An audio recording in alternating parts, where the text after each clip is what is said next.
કુટુંબ ઉપર વિચાર કરવાનો સમય પાકી ગયો છે એવું તમને લાગે છે? તો જોરથી હાથ ઊંચો કરો છો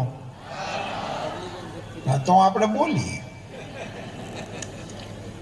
વિચારવા જેવું તમને લાગતું હોય તો એની ઉપર વિચાર થવો જોઈએ. હું આપ સૌના ધ્યાન ઉપર આપણી જૂની પરંપરાઓ અને વર્તમાન સ્થિતિ એની ઉપર સરખામણી કરવાનો પ્રયાસ કરીશ. અને હું જે બોલું છું ને એ તો હું નિમિત્ત છું અને હું બોલું છું. પ્રત્યક્ષ અનુભવ કરતા તો તમે છો. આ મારી વાત નથી, આ તમારી વાત નથી, આ આપણી વાત છે, આપણા પરિવારની વાત છે. એક સમય હતો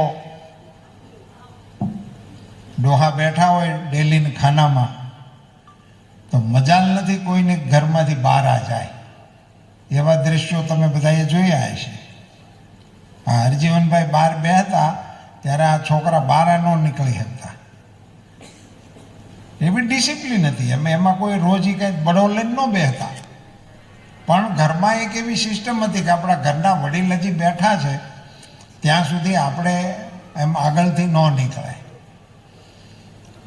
ઘણા બધા વિષયો ઉપર મારે કહેવું છે પણ એક નાનકડો ભાવ પ્રસંગ તમારા ધ્યાને મૂકીને વાતને શરૂ કરું. એક ખૂબ મોટી ઉંમરના માજી રામજી મંદિર સામેથી પસાર થતા હતા તો એમણે આમ આડો છેડો કર્યો, લાજ કાઢવાનો પ્રયાસ કર્યો.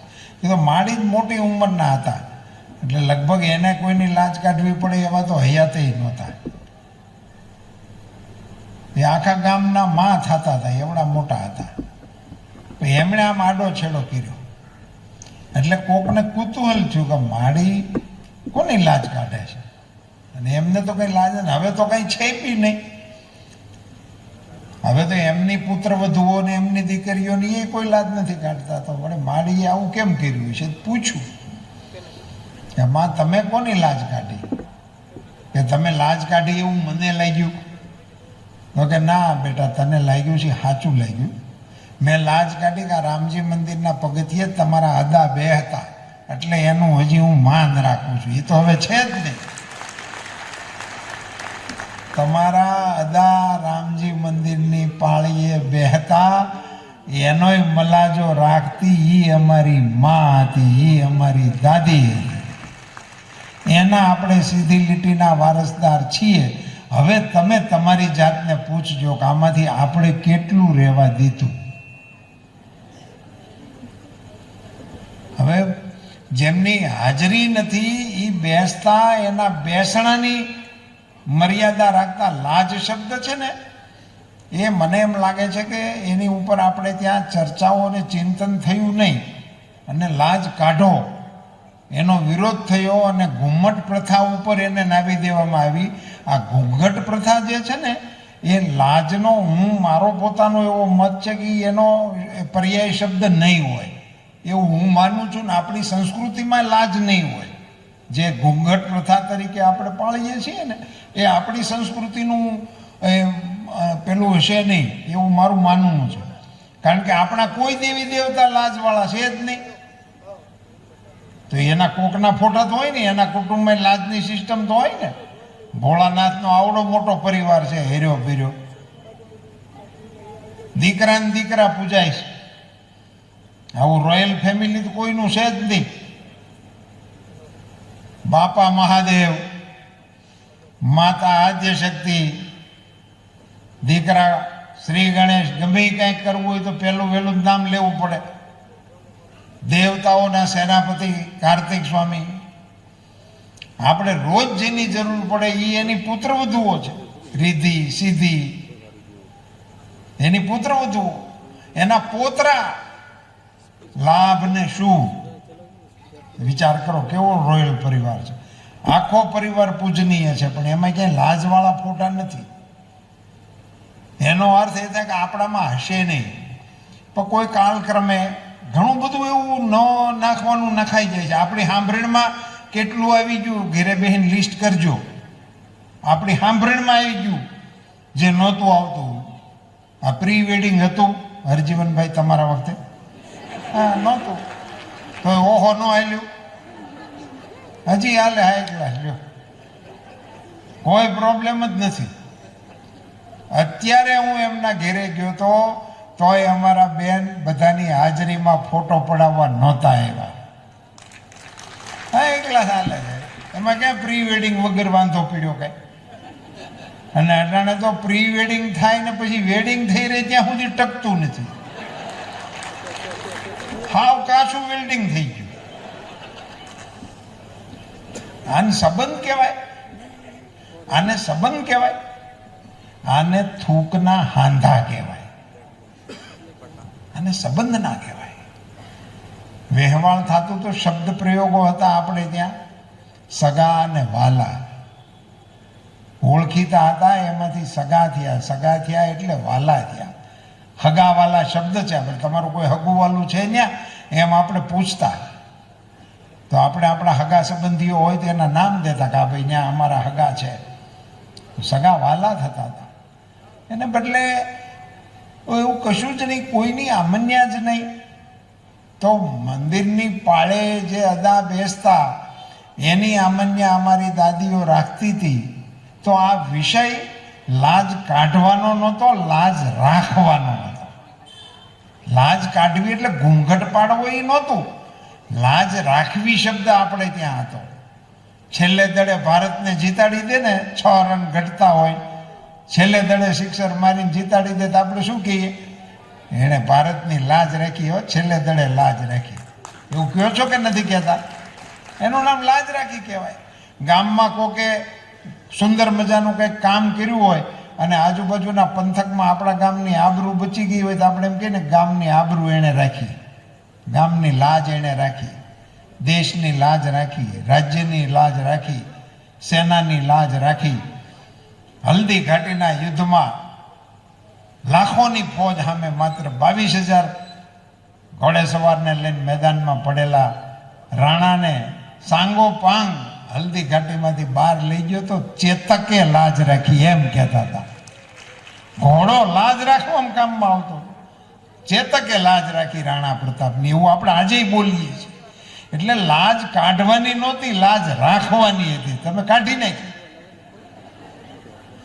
હવે જે કાઢી નાખી છે એ પોર્શન ભલે કાઢી નાખો, પણ રાખવા વાળો પોર્શન છે એને પાછો વિચારપૂર્વક પ્રસ્થાપિત કરવો જોઈએ. એવું હવે નવેસરથી વિચારવાની આવશ્યકતા છે. એની ખૂબ મોટી અછત જોવા મળે છે. માતાઓ અને બહેનો એ પરિવારનું ચાલક બળ છે.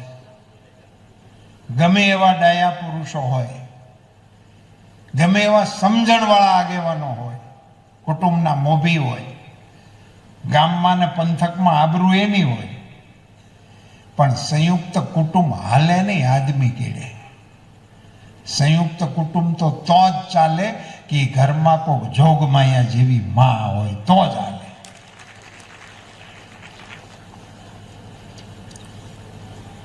તમને બધાને અનુભવ છે. આ પટેલો બધા ડેલીને ખાનામાં બેઠા બેઠા ઓર્ડર માર્યા રાખે, 2 મોળી, 1 ગળી, 1 ખાંડ વગરની. આવા હુકમો જ કરો છો ને તમે બધા. અને બહેનો એ બધું તમને પીરસા રાખે.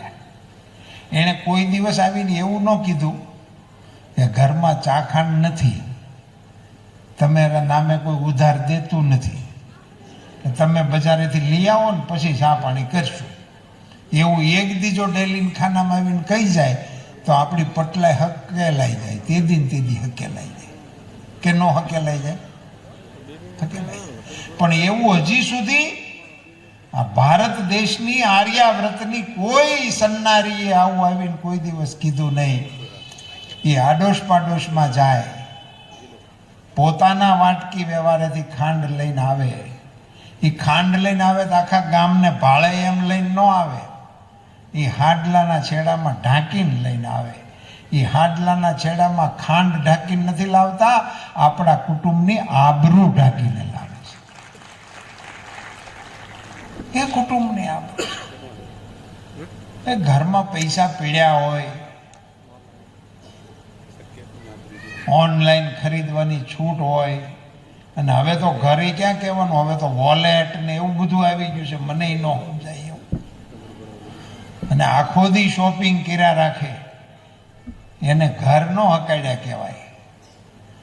પકડા ભેળા ન થતા હોય અને 20મે દિવસે ઘરમાંથી લક્ષ્મીજી રિહાઈને વિયા જતા હોય અને 1 તારીખે પાછા આવે એમ હોય, ત્યાં સુધી ઘરને જે હકાડે ને એનું નામ જોગમાયા કહેવાય. એ હકાડે છે. અને એવી મહિલા જે ઘરમાં હોય, ન્યા સંયુક્ત કુટુંબ હાલે. આખા ઘરને જમાડી અને વધ્યું હોય તો જમે, નહીતર પાણીનો કોગળો પી, ઠાકોરજીનું નામ લઈને બધાને માથે ઓઢાડીને બધાય સૂઈ ગયા છે એવું પાકું કરીને પછી પથારીમાં પડે અને આખા ઘરની પહેલા ભગવાનનું નામ લઈને ઉઠે, એનું નામ જોગમાયા કહેવાય. આ આપણા પરિવારમાં હાલતું હતું. સવાર પડતું હતું, સૌથી પહેલા માં જ ઉઠતી હતી. પરોઢ થયું ને પાંગર્યું મન, વનવાહળિયું વાગી રે. પરોઢ થયું ને પાંગર્યું મન, ઘરને ખૂણે સાવરણી જાગી. એણે સૂતા સાવરણાને જગાડ્યો રે. ચોકી શેરી ફોર્યું ફળ્યું, એણે જઈ સૂતા ચોકને જગાડ્યો રે. પરોઢ થયું ને પાંગર્યું મન. આમ સવાર પડતું હતું. પણ કવિની કલ્પનાને મને દાદ દેવાનું મન થાય છે કે એણે કવિતા લખી તો એમાં હાવરણી ઉઠી પહેલી. એણે હાવરણાને જગાડ્યું. એને પાક્કી ખાતરી હાવરણા ઉઠે જ નહીં. આમાં આપણો કોઈ દોષ નથી. આ હરજીવનભાઈ કવિ લખીને ગયા છે, આપણને ખબર જ નહોતી. મેં તો આ કવિતા વાંચી ત્યારે મને કવિ નહીં, મેં કીધું આ કવિ ગજબ ના હોય લોકો. એને પાકો ભરોસો હાવરણી જાગે. ઘરને ખૂણે ઘંટી જાગી, ગીત મંડી ગઈ ગાવા રે. ગાતા ગાતા ધોળ ને પ્રભાતિયા ગાતા ગાતા લોટ દળાતો હતો, એટલે પ્રસાદી થઈ જતી હતી એની મેળે મેળે. અને એનું ભોજન આપણા ભાગમાં હતું ને આપણે ખાતા હતા. એટલે હું અહીંયા એવું કહેવા નથી આવ્યો કાલથી આ બધાને દળવાનું ચાલુ કરવાનું. ભારત વિકાસ પરિષદ વાળાનો વારો પડી જાય કે કોને તેડી આવ્યા હતા. એના માટે હું નથી, હું તમારું સ્મરણ કરાવું છું કે આપણે આપણા પરિવારોની, આપણા કુટુંબ જીવનની આપણી આ વ્યવસ્થા હતી ને કેટલી સુંદર હતી, કેટલી સુંદર. એમ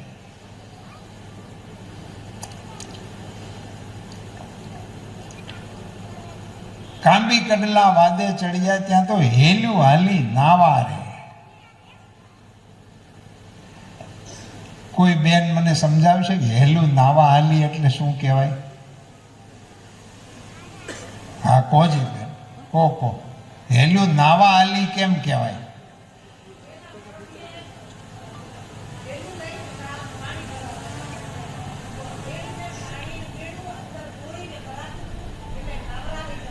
क्या बात है, क्या बात है. બહુ સરસ. એક વખત જોરદાર તાળીઓથી વધાવો અમારી બેન. હેલું હાલી નાવા રે. હેલું નવરાવતા પહેલા અને પછી ધોયેલા હેલુંને લઈ અને પાણી ભરીને રાખતા ને આપણે પીતા. આવી સુંદર જે વ્યવસ્થાઓ હતી એનો જડમૂળથી આપણે સત્યાનાશ કરી નાખ્યો. એટલે કામ નીકળી ગયું તો ખુશી થવા જેવું. તો વિજ્ઞાન આવ્યું અને વિજ્ઞાને સૌથી પહેલી વહેલી અરજી બહેનોની જ સાંભળી. એટલે તમે જુઓ, ગમે એ શોધ થઈ તો ઘંટી તો એના હાથમાંથી ગઈ, ફ્લોર મિલ આવી, હેન્ડ પંપ ને મોટરો આવી એટલે એના હાથમાંથી શીશણ ને ડોલ ગયા. બધું એમના માટે જ આવ્યું. હવે તો હાવણી એ કઈ રોબોટ આવ્યા છે, એ આમને મહિલા રાખે છે. હાલતા હાલતા આપણને એમ થાય કે આપણી યારે ભટકા પછી એને મેળે મેળે તરી જાય છે. અદભુત ચાલે છે બધી દુનિયા.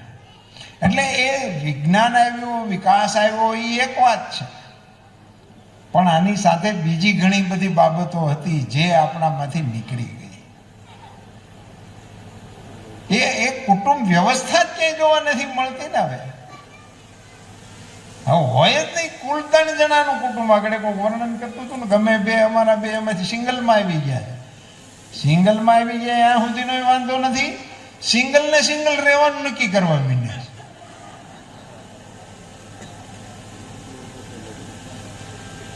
પગભર થઈ ગયેલા બહેનો હવે પરણવાની ઝંઝટમાં પડવાના મતના નથી. અમે અમારા પગ ઉપર ઊભા છીએ. આ બધી સમાજ જીવન માટેની લાલ બત્તીઓ છે, સમજીને ચાલજો. આપણે આ બધું જ વિકાસના નામે કર્યું છે. આપણા દીકરા દીકરીઓ કોન્ફિડન્સથી બોલતા થઈ ગયા છે કે મમ્મી તમારે અમારામાં નહીં પડવાનું, અમને ખબર પડે છે અમારી જિંદગીમાં અમારે શું કરવાનું, અમે મેચ્યોર છીએ, અમે અમારો નિર્ણય કરવા માટે સક્ષમ છીએ, તને એમાં ખબર ના પડે. એવું કહેતા હવે અચકાતા નથી. પહેલાં તો એવું કંઈ જ નહોતા હકાતા, પૂછતું જ નહોતું કોઈ. હવે આવું કહેવાનું અને સાંભળવાનું શરૂ થઈ ગયું છે. મારી દીકરા અને દીકરીઓને બે હાથ જોડીને વિનંતી છે, થોડુંક સ્મરણ કરજો કે જ્યારે તમને બોલતા જ નહોતું આવડતું, ભાષા શું કહેવાય એ તમને ખબર જ નહોતી, ત્યારે તમને ભૂખ લાગતી હતી, ત્યારે તમને તરસ લાગતી હતી, ત્યારે તમે ભીનું કરતા હતા. એનામાંથી તમારે મદદ જોઈતી હતી, પણ તમારી પાસે ભાષા જ નહોતી, તમને બોલતા જ નહોતું આવડતું. તો શું કરતા હતા?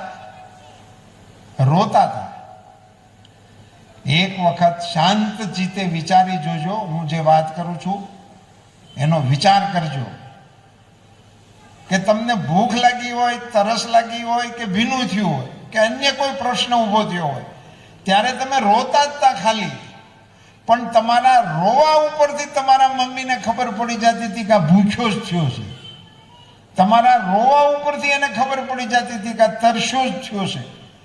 તમારા રોવા ઉપરથી એને ખબર પડી જતી હતી કે આને શું જરૂર છે. અને જે તમારી જરૂર હોય એ તમારા રુદનને સાંભળી અને જે માએ તમને ઉછેર્યા એને તમે કઈ કેવી રીતે શકો તને ખબર ન પડે? એને કેવી રીતે આપણે કહી શકીએ? આપણને એવો કોઈ અધિકાર જ નથી. જેને આપણી ભાષા વગર આપણી વસ્તુની સમજણ પડતી હતી એને હવે આપણે સમજણા થયા એટલે કહી દઈએ. આમાંથી નવી પેઢી વહેલામાં વહેલી તકે બહાર નીકળે એ એના હિતમાં છે. એ એમની માતુશ્રીના હિતમાં નથી, એ પોતાના હિતમાં છે.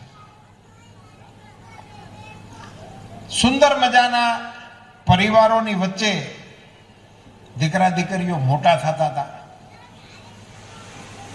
કેમ મોટા થઈ ગયા એ ખબર ન પડતી ઘણાને. તો પોતાના દીકરા દીકરીઓ કેમ મોટા થઈ જાય એને ખબર જ નહોતી પડતી. મોટા ભાગના દાદા અને દાદીના ખોળામાં જ મોટા થઈ જતા હતા. હું તો મારો તો નમ્ર મત છે કે જે દીકરા દીકરીઓને દાદા કે દાદીના ખોળામાં રમવાનું મળે ને એનાથી મોટા ભાગશાળી છોકરા કોઈ બીજા હોતા જ નહીં. એ સૌથી શ્રીમંત છોકરા છે જેને એના દાદી અને દાદાના ખોળા મળે છે. એમાં એ ધીંગા મસ્તી કરે છે, એને બગાડે છે, પણ એ એના માટે સૌથી ઉત્તમ તક છે. હવે એમાં એ જે મોટા થઈ જતા હતા એને કારણે કેટલીય સમસ્યાઓ આપણામાં નહોતી આવતી જે વર્તમાન સમયમાં આપણે ભોગવી રહ્યા છીએ. મોટું કુટુંબ હોય ને એની અંદર છોકરા મોટા થયા હોય તો એને ખબર હોય કોઈક મહેમાન આવે તો આપણે પાણી દેવા જવું પડે, મહેમાન આવે તો આપણે એની થેલી લઈ લેવી પડે, મહેમાન જવાના હોય તો આપણે એને બસ સ્ટેન્ડ સુધી મૂકવા જવા પડે, હાજુ માંદું કોઈક ઘરમાં હોય તો એનું માથું દબાવવું જોઈએ, એનું પગ દબાવવું જોઈએ. એવું ઘરમાં બધા કરતા હોય એટલે છોકરા ભાળતા હોય, એ ભાળે એટલે એને ખબર પડે, એ શીખે. આપણા ધ્યાનમાં નથી, આપણે એવું બધું માનીએ છીએ કે બધું કેજી માંથી શરૂ થાય અને પીએચડી થઈને આવશે એટલે બધું શીખીને આવશે. આ કોઈ કોર્સમાં છે જ નહીં.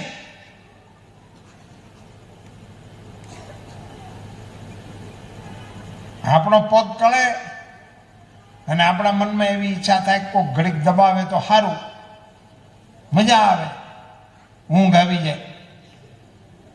પણ ત્યારે યાદ કરવું કે આપણે આપણી બાના, આપણા બાપુજીના, આપણા દાદાના પગ દબાવતા હતા અને આપણા છોકરાઓ જોતા હતા. એવું જો તમારા ધ્યાનમાં હોય તો જ હાથ કરજો પગ દબાવવા માટેનો. જો ન જોયું હોય છોકરાઓએ તો હાથ ન કરતા લાંબા ટૂંકા પગ કરીને રોડવી લેવું. તો કોઈ આવવાનું છે જ નહીં, આવવાનું છે જ નહીં. આપણે શીખડાવ્યું જ નથી. નવી પેઢીનો વાંક કાઢવાની કોઈ જરૂર નથી. એક ફેશન થઈ ગઈ છે. છોકરાઓ કોઈનું માનતા નથી, છોકરાઓમાં કંઈ હેંજા નથી, નાના મોટાની વડાઈ નથી. આપણને તો હવે ક્યાં કોઈ પૂછે જ છે એ થયું કેમ? જરૂર ક્યાંક ને ક્યાંક ખામી રહી ગઈ છે, એને ઘડવામાં, એને પલોટવામાં. આપણે તો ગ્રામીણ વિસ્તારના લોકો છીએ, ખેતીવાડી હારે સંકળાયેલા લોકો છે. હારા ગોઢલા કરવા હોય તો કેટલી કાળજી રાખવી પડતી. નાના નાના વાસડા હોય ત્યાંથી પાળે, ખાલી ગાડા વાહે લઈ જાય, શીંગડા એને તેલ લગાડે, ઘી લગાડે, એની ખરીયું ધોવે, એને ખાણ ખવડાવે, ઘૂઘરી ખવડાવે. ત્યારે એમાંથી હારા બળદ થાય. તો હારા નાગરિક કરવા માટે કાંઈક મહેનત કરવી પડે કે એમનેમ થઈ જાય? અને એક કુટુંબની અંદર એમનેમ થઈ જતું હતું, કારણ કે કુટુંબમાં બધા પ્રસંગો પડ્યા જ રાખે. એને ઓટોમેટિક એને આ તાલીમ મળતી જ રહેતી હતી.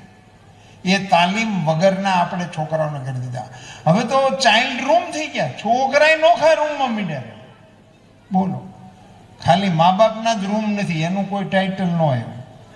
બંગલામાં આર્કિટેક્ટો જે બધા બનાવે છે એને ઘણા બધા રૂમ બનાવ્યા, ડ્રોઈંગ રૂમ ને, સ્ટડી રૂમ ને, ગેસ્ટ રૂમ ને, બેડરૂમ ને, માસ્ટર બેડરૂમ ને, એવું બધું બનાવે છે. પણ બાપા રૂમ ને, મા રૂમ ને એવું કઈ નથી આવતું. એને સગવડ થાય મૂકી આવવાના. આ બધું આપણા કુટુંબ વ્યવહારમાં હતું જ નહીં. 50-100 વર્ષ પહેલાનો જ ખાલી ઇતિહાસ તમે જુઓ તો આપણી આર્થિક સ્થિતિ અત્યાર કરતા 10-20 ગણી નબળી હતી. પૈસા હતા જ નહીં.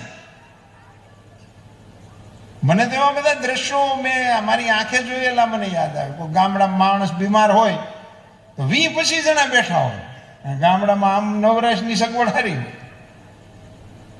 અને ઘરધણીને હોત ને કહી દે કે તમે બાપા 2-3 દીધા તમે બધા જાગો છો, તમે ઘરધણી બધા હુઈ જાઓ, અમે બેઠા છીએ. ઘરધણીને હુવરાવી દે ને ગામવાળા બેઠા હોય, બાપાનું ધ્યાન રાખતા હોય, બાપાની હારે વાતો કરતા હોય. અહીં બધા 10-15 જણા બેઠા હોય ને એના બધાના ખિસ્સા ખાલી કરો ને તો 100 રૂપિયા ન નીકળે. ખિસ્સામાં પૈસા નહોતા પણ દિલ હતું. બાપાને જગાડવા હાટું થઈને હુવડાવી દેવાની તેવડ એનામાં હતી. ઘરધણીને હુવડાવી દેવાનું કહેવાની હિંમત એનામાં હતી. એ આપણે ખોઈ નાખી. હવે તો ટેલિફોનિક બેસણા શરૂ થઈ ગયા છે. ટેલિફોનિક હારો હાવ પીત્યું. ક્યાં પહોંચ્યા આપણે? માની શકાય સમયના પ્રમાણમાં ફેરફારો આવે અને માની શકાય. હવે આપણે તો 12મું 13મું કરતા ત્યાં સુધી બેહતા. હવે માની શકાય કે બહુ સમય ઝડપી થઈ ગયો છે ને બધાને અનુકૂળતા ન હોય તો 12-13 દિવસ ન બેસી શકો. પણ બે દી બે હોત એમાં કઈ વાંધો ન આવે. એ કોઈ વ્યૂ ગયું છે તમારા પરિવારમાંથી, જેને તમને 50 વર્ષ સાથ આપ્યો છે, તમારી જિંદગીનું એક અવિભાજ્ય અંગ હતું, એ તમારાથી છૂટું પડી ગયું છે. એને માટે ચંદ કલાક તમારી પાસે નથી.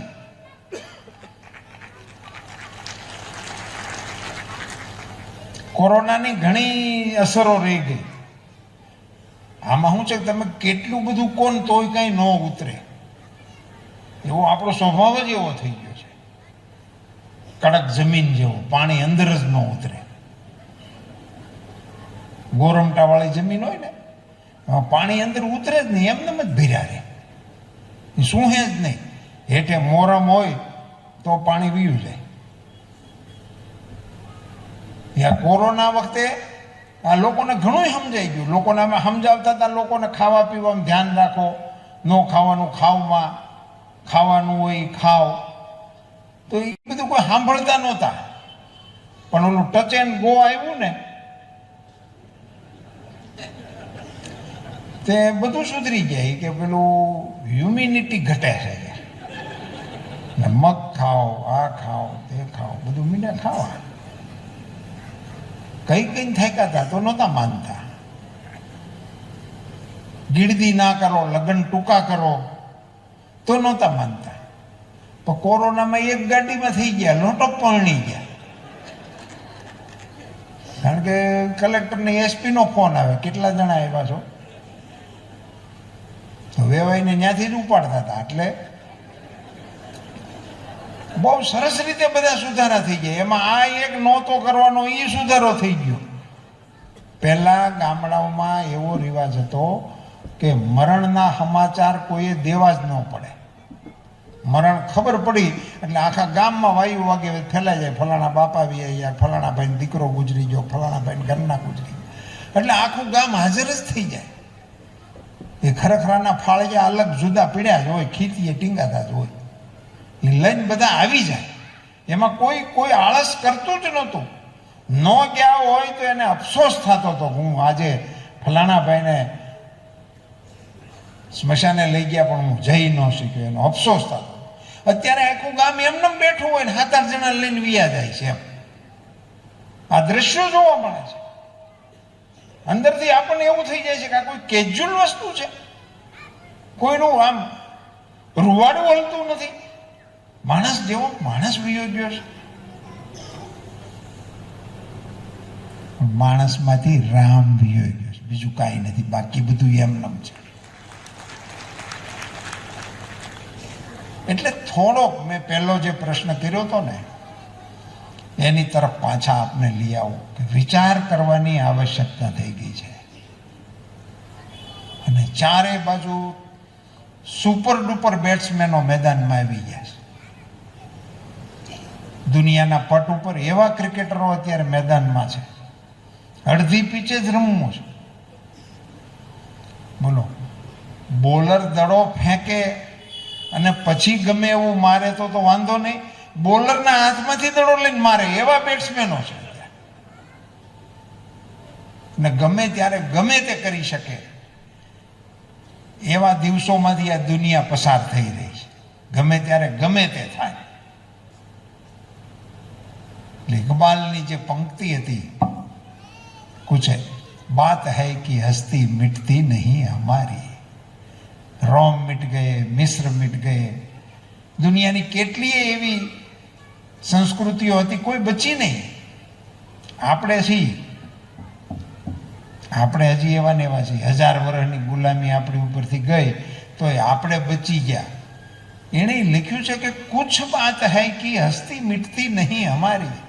પણ એને કુછનું કંઈ લખ્યું નથી, એટલું કંઈ છોડી દીધું.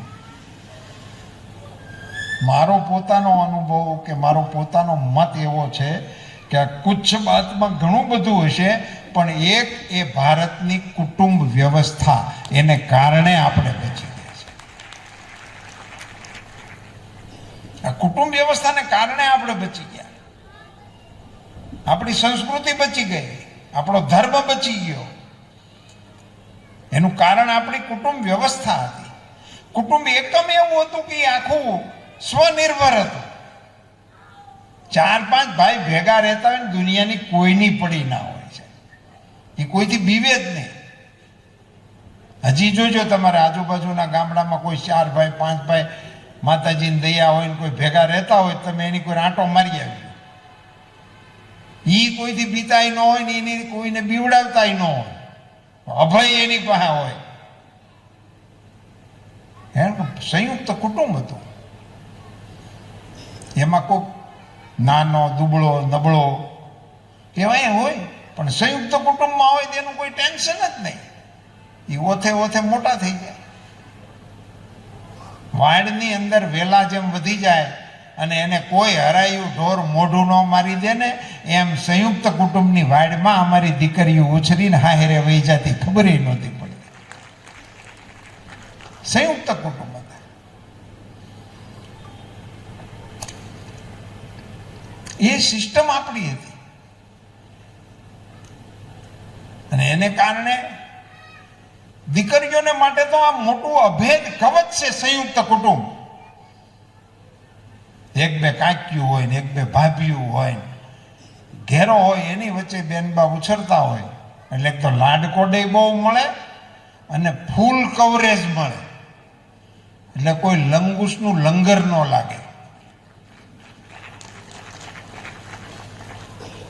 ગુજરાતના વરિષ્ઠ પોલીસ અધિકારીની સાથેની મારી વાતચીતના અંશ હું તમને કહું છું. ધાનેરાના પરિવાર પ્રિય નાગરિક ભાઈ બહેનોની વચ્ચે દીકરીઓને ભાગી જવાની જેટલી ઘટનાઓ બને છે, એમાં સંયુક્ત કુટુંબની દીકરીઓ ક્યાંય નથી જાતી. હજી સુધી ઘટના નથી બનતી. આપણે જેને અનુકૂળતા કરી દીધી છે, એકલા પાડી દીધા ત્યાં સુધીનો વાંધો નથી. પાછા રમકડા હાથમાં દીધા, જોખમી. વિકાસની સાથે સગવડતા. અમારી દીકરીઓ વિમાન ઉડાડે. મોદી સાહેબે તો લશ્કરના દરવાજા ખોલી નાખ્યા દીકરીઓ માટે. પહેલા તો લશ્કરી સ્કૂલમાં એડમિશન નહોતું મળતું બહેનોને, મોદી સાહેબે ખુલ્લ મૂકી દીધી. સેનાની ત્રણેય પાંખમાં આવે દીકરીઓ જઈ શકે. એટલે દીકરીઓને કોઈ વિકાસની દૃષ્ટિએ રોકવાની આવશ્યકતા નથી. પણ એ દીકરીઓના હાથમાં બે કુટુંબની આબરૂ છે. દીકરા કરતા વધારે જવાબદારી દીકરીઓની છે.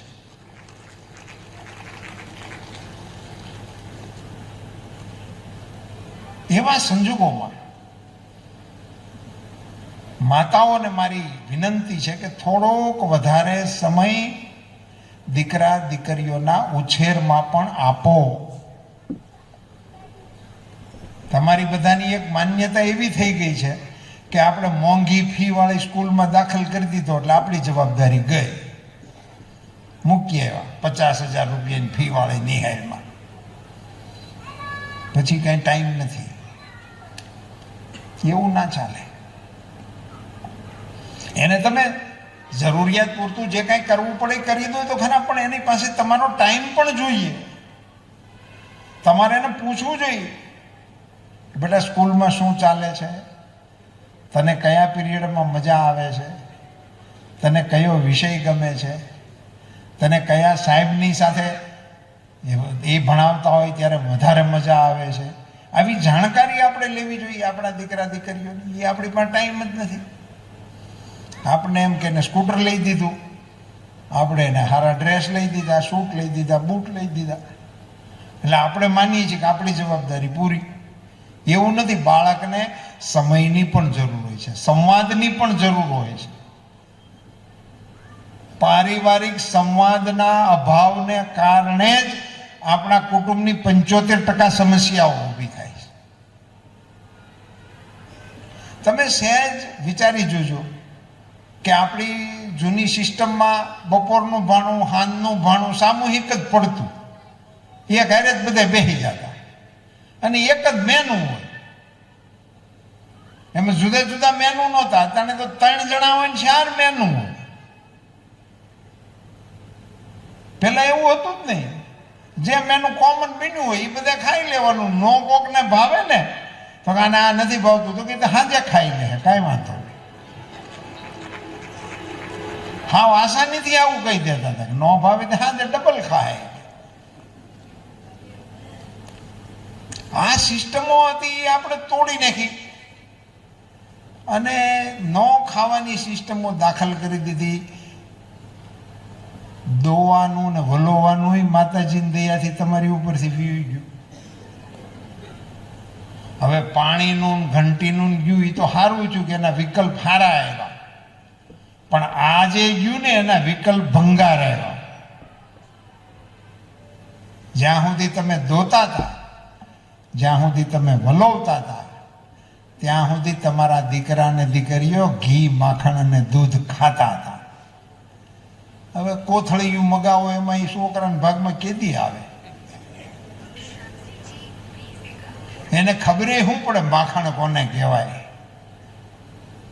અમે ગામડામાં નાના નાના હતા તો સાંભળે છે અરજીવનભાઈ કે માખણ ન ખાતા હોય ને તો માં ચટણીને ખાણીયામાં આંગળી નાખીને તીખી કરીને મોઢામાં નાખી દે અને મોઢું તીખું થઈ જાય, આખો લોટો દૂધ ન પી જાય. એમ ઘી દૂધ ખવડાવતા હતા. હવે સહેજ નહીં શું ખવડાવે? અને આપણે જ શરૂ કર્યું કે અમારી છોકરી વાહિદું કરશે નહીં.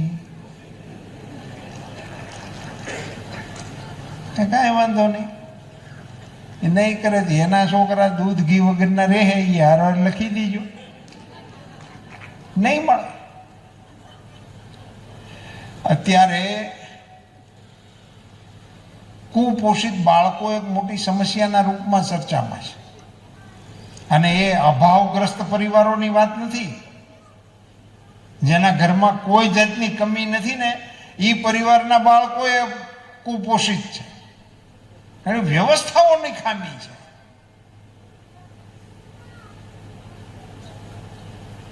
સાસુઓનો રોલ જ વિયો ગયો ને આખો.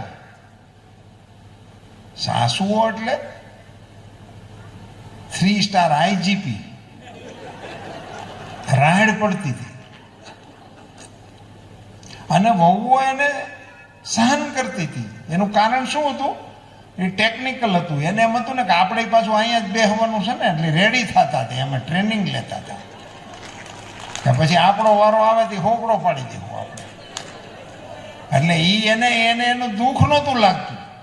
એ એની ઉપરથી એક્સપિરિયન્સ લેતા હતા અને પોતાની જાતને ટ્રેન કરતા હતા.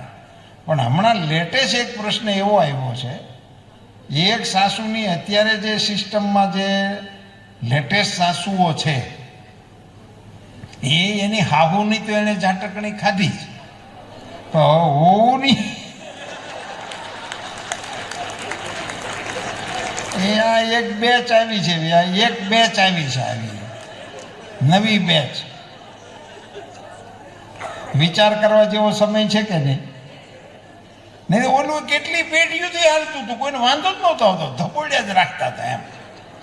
હા હોનું એટલે જબરજસ્ત હાલતું હતું. એમને એક દાખલો ખબર છે ને, કોઈ મહારાજ લોટ માગવા આવ્યા છે તો ઘરે ગયા હતા, એમના સાસુ બહાર ગામ ગયા હતા, તે વહુને કીધું છે તો વહુએ કીધું મારે સાસુ નથી એટલે અમે નહીં આપીએ. તો મહારાજ તો બિચારા નિશાસો નાખીને વીએ ગયા. મહારાજ ગામમાં ખાનું માગીને બહાર નીકળતા હતા, ગામની બહાર હતા, હાહુ હામાં મળ્યા. અને અમુક પહેલાં શું હતું, નિયમિત માગણ હતા એટલે એ બધાને ઓળખતા હોય. એટલે એણે હાહુની પાસે ધોખો કર્યો કે હું તમારી ઘેરે ગયો તો હોવું નહીં એટલું તો શીખડાવતા હો કે હાહુ ન હોય તો એક સાલ્યું ભરીને લોટ દેવામાં શું વાંધો, એટલી એ છૂટ નથી આપતા. તો શું થયું મહારાજ કહો? તો કે તમારી હોવે લોટ ન આપ્યો. અરે કાલ સવારની એને જ તમને ના પાડી, હાલો મારી ભેગા. મહારાજને પાદરેથી ઘેરે લઈ ગયા, ફળિયામાં ઊભા રહીને હાકોટો કર્યો. એટલે ઓ ક્યાં ગઈ? હા ભાઈજી આવી ગયા, તમે સારું કર્યું, જય શ્રી કૃષ્ણ કરીને પગે લાગ. એ કે પગે પછી લાગજે, ત્યાં મહારાજને ના પાડી લોટ લેવા આપવાની. તો હા બા તમે નહોતા એટલે હું તમારે પૂછ્યા વગેરે કાંઈ કોઈને આપવું નહીં એટલે મેં ના પાડી. તું કાલ સવારની ના પાડે, તારું આપણા ઘરમાં હાલે? ના હું પાડું, જા મહારાજ લોટ નથી દેવો.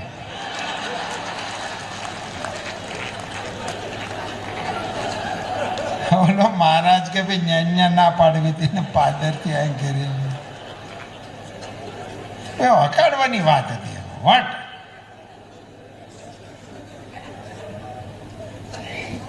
હવે જે વિષય આવ્યો છે એ એવો આવ્યો છે કે હાહુઓને તો ઉપરથી હાહુ વાળો જે લાભ હતો એ લઈ લીધો, પણ હવે એને આપવાનો હતો એ આપવાને બદલે હેઠેથી તાપ આવ્યો છે. અને એને કારણે આપણા કૌટુંબિક અને પારિવારિક જે સૌહાર્દપૂર્ણ આપણા સાંસારિક જીવન હતા એમાં ખૂબ મોટી ઉથલ પાથલ જોવા મળે છે. અને એને કારણે જ મોટા ભાગની સમસ્યાઓ, આત્મહત્યાઓ, કુટુંબોનું વિભાજન થઈ જવું, વડીલોનું દુઃખી થવું.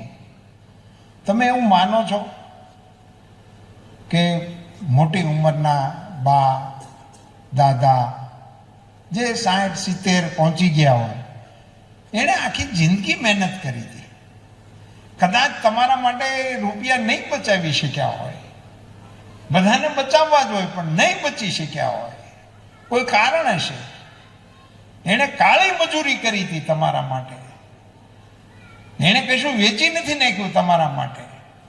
2-5 વીઘાનું કટકું હતું ને, એ પોતાની જરૂરિયાતોની ઉપર પગ મૂકીને તમારી હાટું એણે હાચવીને રાખ્યું હતું, જેને તમે અત્યારે કરોડો રૂપિયા ગણો છો.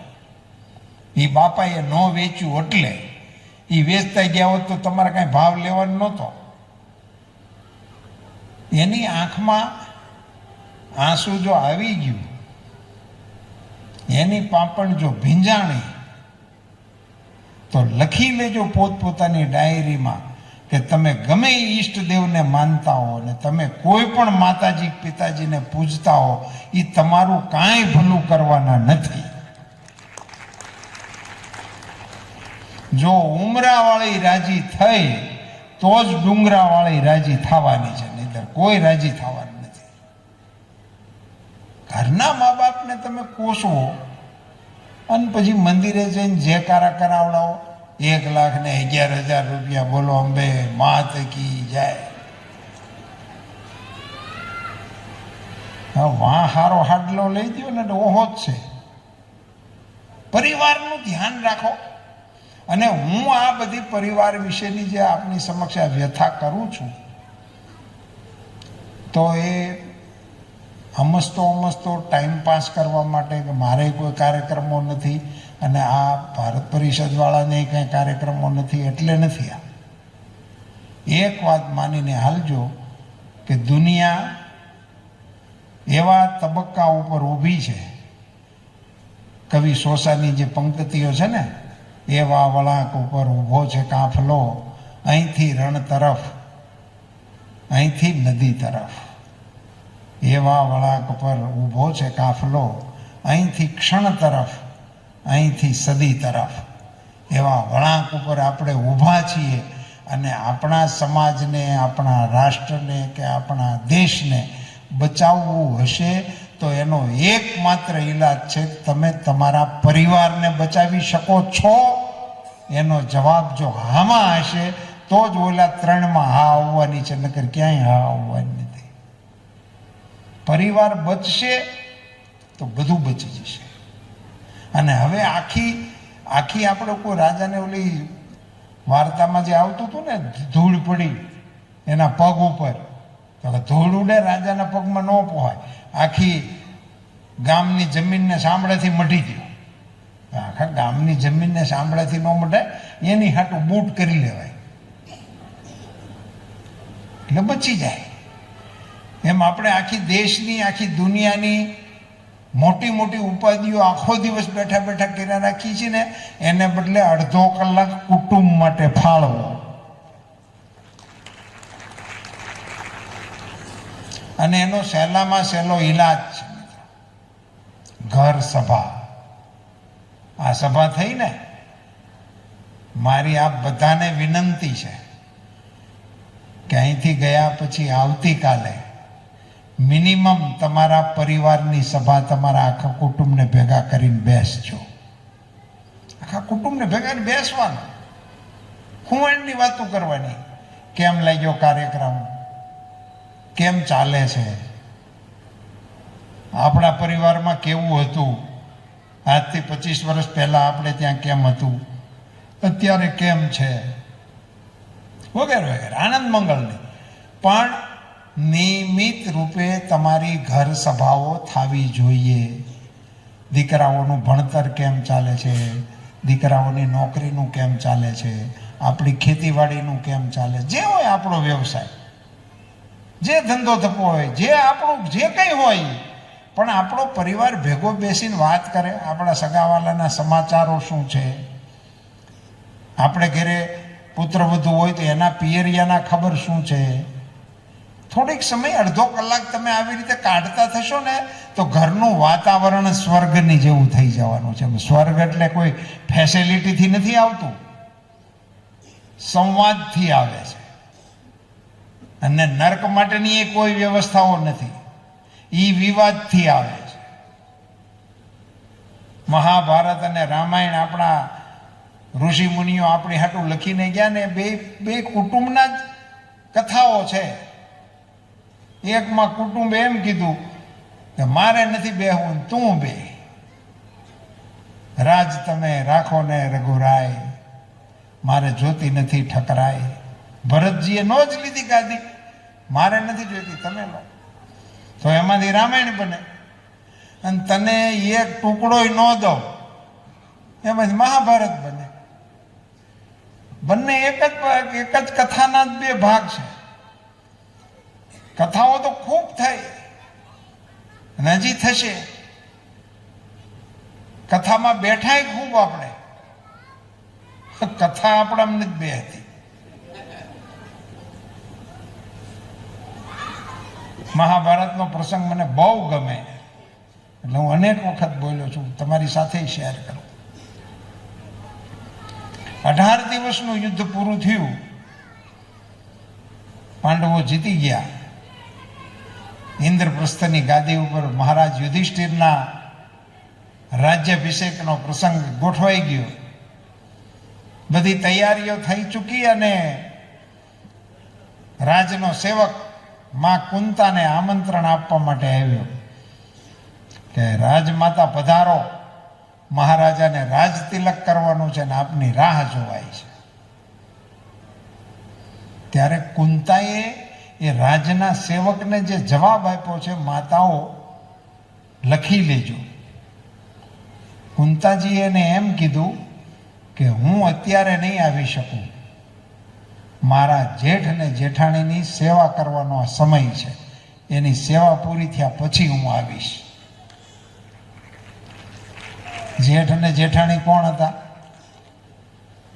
ધૃતરાષ્ટ્ર અને ગાંધારી, જેની સામે મહાભારત લડાણો.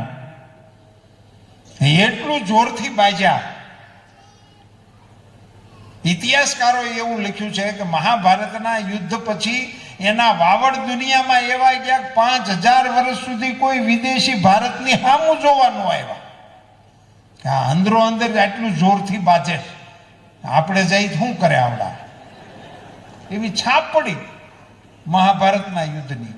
એવું મહાભારતનું યુદ્ધ પૂરું થયા પછી ધૃતરાષ્ટ્ર અને ગાંધારી એ ક્યાંય અનાથ આશ્રમમાં નહોતા ગયા, ક્યાંય નહોતા ગયા, એ યુધિષ્ઠિરના ઘેરે આવ્યા હતા. એનું નામ કુટુંબ કહેવાય. ગમે તેવડું, હવે આપણે કોને મહાભારત છે ભાઈ, તોય નોખા થઈને નથી ફૂંગરાઈને ફરતા.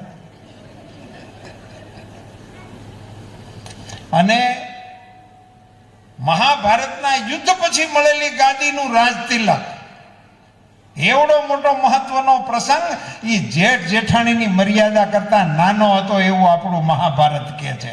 એ આપણું મહાભારત છે, એ આપણી પરંપરા છે. તમે વિચાર કરો કેવડું માધ્યમ હશે જેઠ અને જેઠાણીનું. પણ આપણે કુટુંબને વીખી નાખવાની સ્કીમ કરી નાખી. એક લાજ નહીં કાઢવા માટેની કોઈ સ્કીમ મૂકી,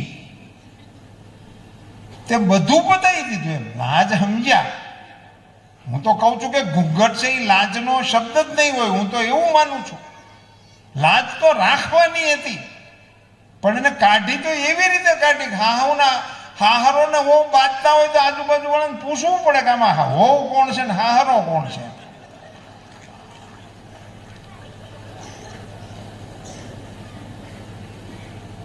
કશુંક તો કુટુંબનું કશુંક તો રહેવા દો. 18 દિવસના મહાભારતના યુદ્ધના અંતે કુંતાએ એમ કીધું કે હું અત્યારે નહીં આવું, મારા જેઠ અને જેઠાણીની સેવા પૂરી થશે પછી હું આવીશ. આ મહાભારતમાં નોંધાયેલી કથા કહું છું, વ્યાસજીએ લખેલી એની વાત કરું છું. 18મા દિવસના છેલ્લા દિવસનો યુદ્ધનો પ્રસંગ. દુર્યોધન છેલ્લો યોદ્ધો, ભીમે એને પાડી દીધો. નાની મોટી ટેકનિકલ ખામી હતી એમાં. એ વખતે આવું બધું નાનું મોટું તો હાલતું જ હતું. બલરામજી આખા યુદ્ધમાં ભાગ નહોતો લીધો, યાત્રા ઉપર હતા. છેલ્લે દિવસે આવી ચડ્યા અને બરોબર આ છેલ્લો સીન હાલતો હતો ભીમનો દુર્યોધનનો, અને એ આવી ગયા હતા. તમારી માહિતી માટે, એ વખતના ગદા યુદ્ધના તેઓ આચાર્ય હતા અને દુર્યોધન એનો શિષ્ય હતો અને એનો વેવાય હતો. એટલે એને રસ પડ્યો જોવામાં. એમાં ભીમે અંચાઈ કરીને એને મારી દીધો. એટલે દુર્યોધનનો બલરામજીનો ગુસ્સો ફાટી નીકળ્યો અને એ ભીમને મારવા દોડ્યા. પણ દુર્યોધને ના પાડી કે મારો સમય પૂરો થઈ ગયો છે અને હવે યુદ્ધ પણ પૂરું થઈ ગયું છે અને હવે તમારે આમાં પડવાની જરૂર નથી, તમે પાછા વળો, મારી પાસે સમય નથી, એટલે હું કહું એવું કરો. એટલે બલરામજી પાછા વળ્યા અને દુર્યોધનને પૂછ્યું, બોલો શું કરવું છે? દુર્યોધને એમ કીધું, મારા દીકરાને બોલાવો. લક્ષ્મણાને બોલાવ્યો. એટલે બલરામજીના મનમાં એવું થયું કે આમેય મારો વેવાય છે અને હવે એના કુટુંબમાં તો કોઈ બીજું નથી, એટલે આ લક્ષ્મણાની જવાબદારી મને સોંપશે. એના મનમાં એવો વિચાર આવ્યો. કૃપાચાર્ય ત્યાં હાજર હતા. જે 5 ચિરંજીવી છે એમાંના એક કૃપાચાર્ય, એ પણ હાજર હતા. અને એ વખતના રાજકાળમાં એવી પ્રથા હતી કે રાજ પરિવારનું સમૂળગું કંઈક નિકંદન નીકળી જતું હોય તો રાજકુંવરી કે રાજકુમારો જે હોય એને આચાર્યના ઘેરે મૂકી દેતા હતા. એટલે કૃપાચાર્યના મનમાં એમ કે આ જવાબદારી કદાચ મારા ખંભે આવશે. ભીષ્મ પિતા બાણશૈયા ઉપર પડ્યા હતા, શ્વાસ ગણતા હતા. એમને આ સમાચાર મળ્યા કે દુર્યોધનનું નિધન થયું છે અને લક્ષ્મણાને સોંપવાની તૈયારી કરી રહ્યા છે દુર્યોધન. એના મનમાં એમ થયું કે કદાચ મને નહીં સોંપે ને, તો હું તો એક તો લાચાર સ્થિતિમાં છું, તો આ જવાબદારીનું હું વહન નહીં કરી શકું. એવો મૂંઝવણ ભીષ્મને થતી હતી. એ દરમિયાન લક્ષ્મણો આવી ગયો અને દુર્યોધને લક્ષ્મણાના હાથ પકડીને બીજી આજ્ઞા કરી કે મહારાજ યુધિષ્ઠિરને બોલાવો. મહારાજા યુધિષ્ઠિરને બોલાવ્યા અને યુધિષ્ઠિરના હાથમાં દુર્યોધને પોતાના દીકરાનું કાંડું હોંપ્યું. મહાભારતમાં અને અન્ય જગ્યાએ કથાઓમાં એવું જાણવા મળે છે કે ભીષ્મ પિતાને ઈચ્છા મૃત્યુનું વરદાન હતું. એટલે એ તો પોતે ઈચ્છે તો જ એની પાસે મૃત્યુ આવી શકે, ને આવી ન શકે. અને ઉત્તરાયણના સૂર્ય થયા એટલે પછી ભીષ્મ દાદાએ મૃત્યુનું આહવાન કર્યું, એવું સાંભળ્યું છે. પણ મને એવું લાગે છે કે જ્યારે દુર્યોધને પોતાના દીકરાનો હાથ યુધિષ્ઠિરના હાથમાં સોંપ્યો ત્યારે ભીષ્મ દાદાને એમ થયું છે ભલે ગમે એટલું બાંધ્યા પણ છેવટે તો ઘીના ઠામમાં ઘી. આને કહેવાય કુટુંબ. આ કુટુંબ વ્યવસ્થા, આ કુટુંબ વ્યવસ્થાના આ બધા આપણા દ્રષ્ટાંતો છે ને આ દાખલાઓ છે.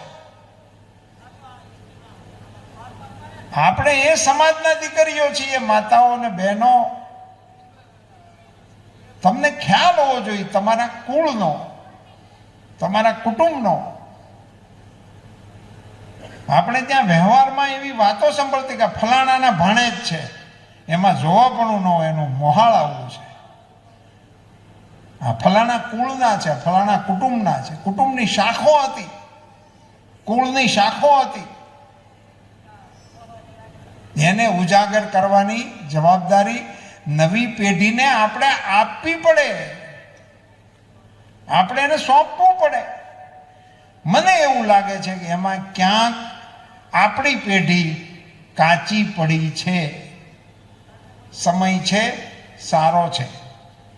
ફરીથી નવી પેઢી સાથે અનુસંધાન કરીને નવી પેઢીને આપણી કુળ પરંપરાઓથી વાકેફ કરો, એને વિશ્વાસમાં લ્યો, એનામાં વાતચીત કરો, એનામાં ભરોસો બેસાડો.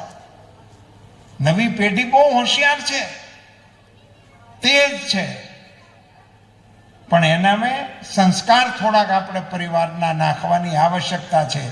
એ આ દેશનું ભવિષ્ય છે, આપણા સમાજનું ભવિષ્ય છે. સમાજ જીવન આપણું બચી જશે તો રાષ્ટ્ર બચી જશે. રાષ્ટ્ર અત્યારે વિશ્વગુરુ થવાની દિશામાં ચાલી રહ્યો છે. સેના એનું કામ કરે છે, નેતાઓ એનું કામ કરે છે. દેશનો ખેડૂત અન્નના ભંડારો ભરે છે. દેશના યુવાનો વિશ્વની સામે અત્યારે પોતાનું ટેલેન્ટ લઈને માર્કેટમાં આવી રહ્યા છે. એક જ જગ્યાએ આપણી પીછેહટ હાલે છે, એ છે આપણો પરિવાર. ફરીથી એને બેઠો કરવા માટેની કોશિશમાં બધાએ સાથે મળીને લાગવું પડશે. રાષ્ટ્રીય સ્વયંસેવક સંઘે ખૂબ વિચારને અંતે શતાબ્દી વર્ષની ઉજવણીમાં કુટુંબ પ્રબોધન એક વિષય રાખ્યો છે. સંઘના વિચારો કાચા પોકા નથી હોતા. ખૂબ એરણે ચડ્યા પછી સંઘમાં કોઈ વિષય આવતો હોય છે. અને એમણે સમગ્ર રાષ્ટ્રના સ્વયંસેવકોની સામે મૂક્યું છે કે આપણે આખાએ રાષ્ટ્ર જીવનમાં કુટુંબ પ્રબોધનને કેન્દ્રમાં રાખી અને આપણી કુટુંબ પરંપરાને પોષવા માટેના પ્રયાસો કરવાની આવશ્યકતા છે.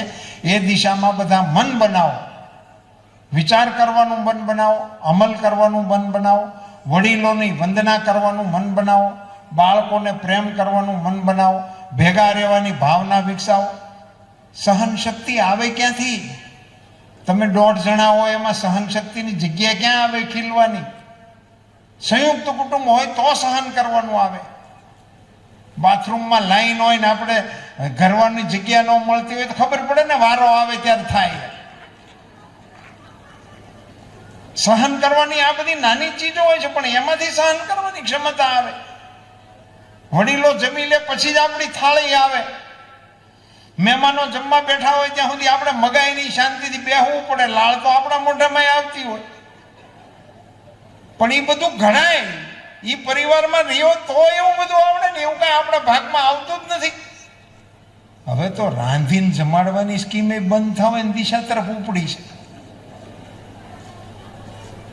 દર અઠવાડિયે 2 વખત તો અમારે અચૂક બહાર જવાનું જ. એટલે તમે એમ માનો છો કે બહારનું ટેસ્ટફુલ ખાણું ખાવા તમે જાઓ છો? એવા ભ્રમમાં કોઈ રહેતા નહીં. રાંધવું નથી એટલે બહાર પકડાવે છે. 1.5 મહેમાન આવે, શાક બહારથી મગાવીએ છીએ. બસ એ જ વિચાર તો કરો. લગ્ન પ્રસંગો તમારા વિચારો.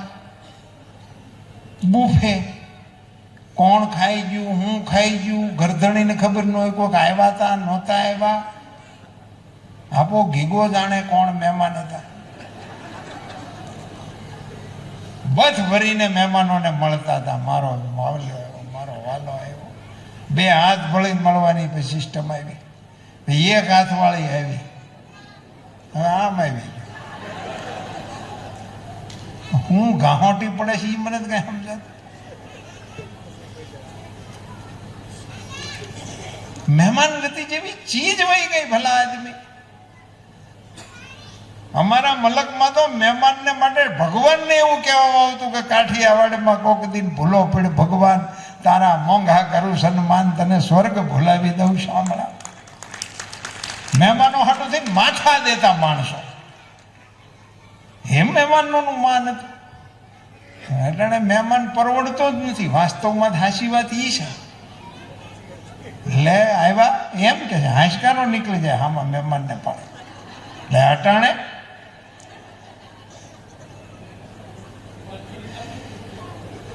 ક્યાં પહોંચી ગયા આપણે? વિચારો. આપણને લાગે એવા નાના મોટા સુધારા આપણા પરિવારમાં આપણે કરીએ. આપણે કોકની રાહે ના રહીએ. આપણા પરિવારમાં આપણે ખોટા ખર્ચા દેખાદેખી કરીને આણે આવું કર્યું એટલે મારે આવું કરવાનું, આણે આવું કર્યું એટલે મારે આવું કરવાનું. ઇન્ટરનેશનલ લગ્નનું હાલે, ટર્કીમાં જઈને લગ્ન કરે, નકરા કબ્રસ્તાન હોય અડખે પડખે, એની વસમાં તમે પહોણો છો. શું ધાર્યું છે તમે લોકોએ? બહેનો, તમને એવો કોઈ દિવસ વિચાર નથી આવતો કે તમે ભત્રીજાને, ભત્રીજીને, ભાઈને પરણાવવા જતા હતા અને ગીતની જે હેલી તમારા કંઠમાંથી નીકળતી હતી એનીથી ખબર પડતી હતી કે ફૈબા ગીત ગાય છે, એનીથી ખબર પડતી હતી કે બેન ગીત ગાય છે. હિન્દુ ભાડે શું આપણે કરીને બેઠા છે? તો આપણો રોલ શું રહ્યો? પછી તો રોલ જ શું રહ્યો તમારો? રાંધવાનું ભાડે, ગાવાનું ભાડે. એની કરતા એની જાણ કરી દો ને, પૌણી ગયો છે તમે સમજી લેજો, બધું થઈ ગયું. ઓહો, કેસેટ વગાડી લેવી ઘીરે ને ઘીરે, એમાં શું ફેર પડે? લગ્ન લખતા ને તે દિવસથી આખા ગામની બેનો ગીત ગાવા માટે આવતી. આવી રૂડી આંબલિયાની ડાળ મેલીને કોયલ ક્યાં ગઈ હતી, સુડલો પૂછે છે કોયલ ક્યાં ગઈ. એમાં આખા કુટુંબના નામ લે એટલે આખા ગામને ખબર પડે કે ફલાણા ભાઈને લગ્ન લખાણા છે. આવી સુંદર પ્રથાઓ હતી અને આપણે હાવ દેશવટો આપ્યો. ફરીથી માતાઓ અને બહેનો, પારિવારિક જીવનને હર્યુભર્યું કરવાની જવાબદારી તમારી છે. ધરાવીણ ધાન નીપજે, કળવીણ માડું ન હોય, જે ઘર જખરો નીપજે એની માં હોથલ પદમણી હોય. તાલાળામાં કેસર થાય ને એવી કેસર અહીં તમે ગમે એટલા આંબાવાડિયા કરો ન થાય. જે જમીનને જે ઝાડ ભાવે એ જમીનની તાકાત છે, માતાઓની તાકાત છે. શિવાજી પેદા કરવો હોય છે ને તો જીજાબાઈ જોઈએ, કૌશલ્યા જોઈએ તો જ રામ આવે. એ જવાબદારી માતૃશક્તિની છે. માતૃશક્તિને મારી વિનંતી છે કે પોતપોતાના પરિવારની ફરતી વાડ બની જાઓ. છેલ્લી વાત કરીને મારી વાત પૂરી કરું. હમણાં રક્ષાબંધન આવશે અને બધાના વ્યવહાર પ્રમાણે તમે તારીખ નક્કી કરી છે, જવા આવવાનું આ બધું થઈ ગયું હોય. ભાઈએ ભાભીની યારે વાત કરીને ગયા વખતના હાડલામાં કંઈ ફેરફાર કરવાનો હોય છે તે કરી લીધો હોય છે.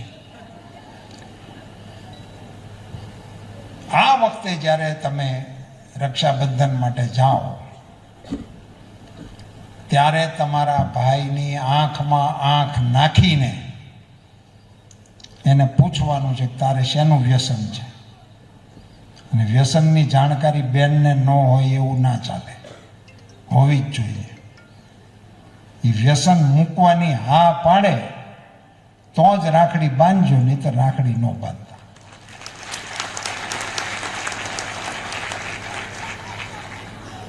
આ કાયદા અને કાનૂનોથી કેટલીક બાબતો નહીં થાય, કેટલીક બાબતો આપણે સામાજિક ધોરણે કરવી પડશે. ને બહેનોની લાગણીને ઉવેખવાની કોઈ ભાઈમાં તેવડ નથી, કારણ કે એ એક એવો અણમોલ પ્રેમનો ખજાનો છે ભાઈ અને બહેનની વચ્ચેનો. એ ભાઈ ને બહેનને ગમે તેવું હોય પણ એ ભાઈ ને બેન એ બેન. 50 વર્ષના વાણા 60 વર્ષના થઈ ગયા હોય અને 25-30 વર્ષથી તો પિયરમાં આંટો મારવા ન ગઈ હોય, એવડી મોટી ઉંમરની માતા એના દીકરાઓના ખેતરમાં જઈ અને આંટો મારતા હોય, સીમમાં વાદળી ચડે તો એ વાદળી સામે નેજવું માંડી એ મોટી ઉંમરની માં કે હું વરહજે મારા વીરના ખેતરમાં. ઊભી હોય ક્યાં? હારાના ખેતરમાં. વરહવાનું ક્યાં? વીરના ખેતરમાં. આ અણમોલ સંબંધ છે. દુનિયાની કોઈ ડિસિપ્લિનમાં નથી જે ભારતની આપણી આર્ય સંસ્કૃતિની, હિન્દુ સંસ્કૃતિની ડિસિપ્લિનમાં છે. હવે સમય આવી ગયો છે બહેનો એને કેશ કરવાનો. હાડલામાં કે મીઠાઈમાં કે હાડીમાં રક્ષાબંધનનું બળ નહીં મળે. રક્ષાબંધન તો જ થશે. અને હું બહેનોને વિનંતી કરતો જાઉં છું કે તમારા ભાઈ જો હા પાડે અને એ વ્યસન મૂકે તો એનો વિડીયો બનાવીને વાયરલ કરજો. ભાઈઓએ થોડીક તૈયારી કરી રાખજો. બહેનો તો કરશે એવું મને શ્રદ્ધા છે. કરશો થોડું થોડું આવું બેન આ વખતે? તો કોઈક વિડીયો મને પોસ્ટમાં હું જોઉં તો તમારો બધાનો આભાર માનીશ. હું આપણી ભારત વિકાસ પરિષદના આગેવાનોનો આભારી છું કે આપ સૌની સાથે મારા મનની વાતો કરવા માટેનો અવસર આપ્યો અને આપ સૌએ આટલી શાંતિથી એને ઝીલ્યું. આપ સૌનો ખૂબ ખૂબ આભાર. ભારત માતા કી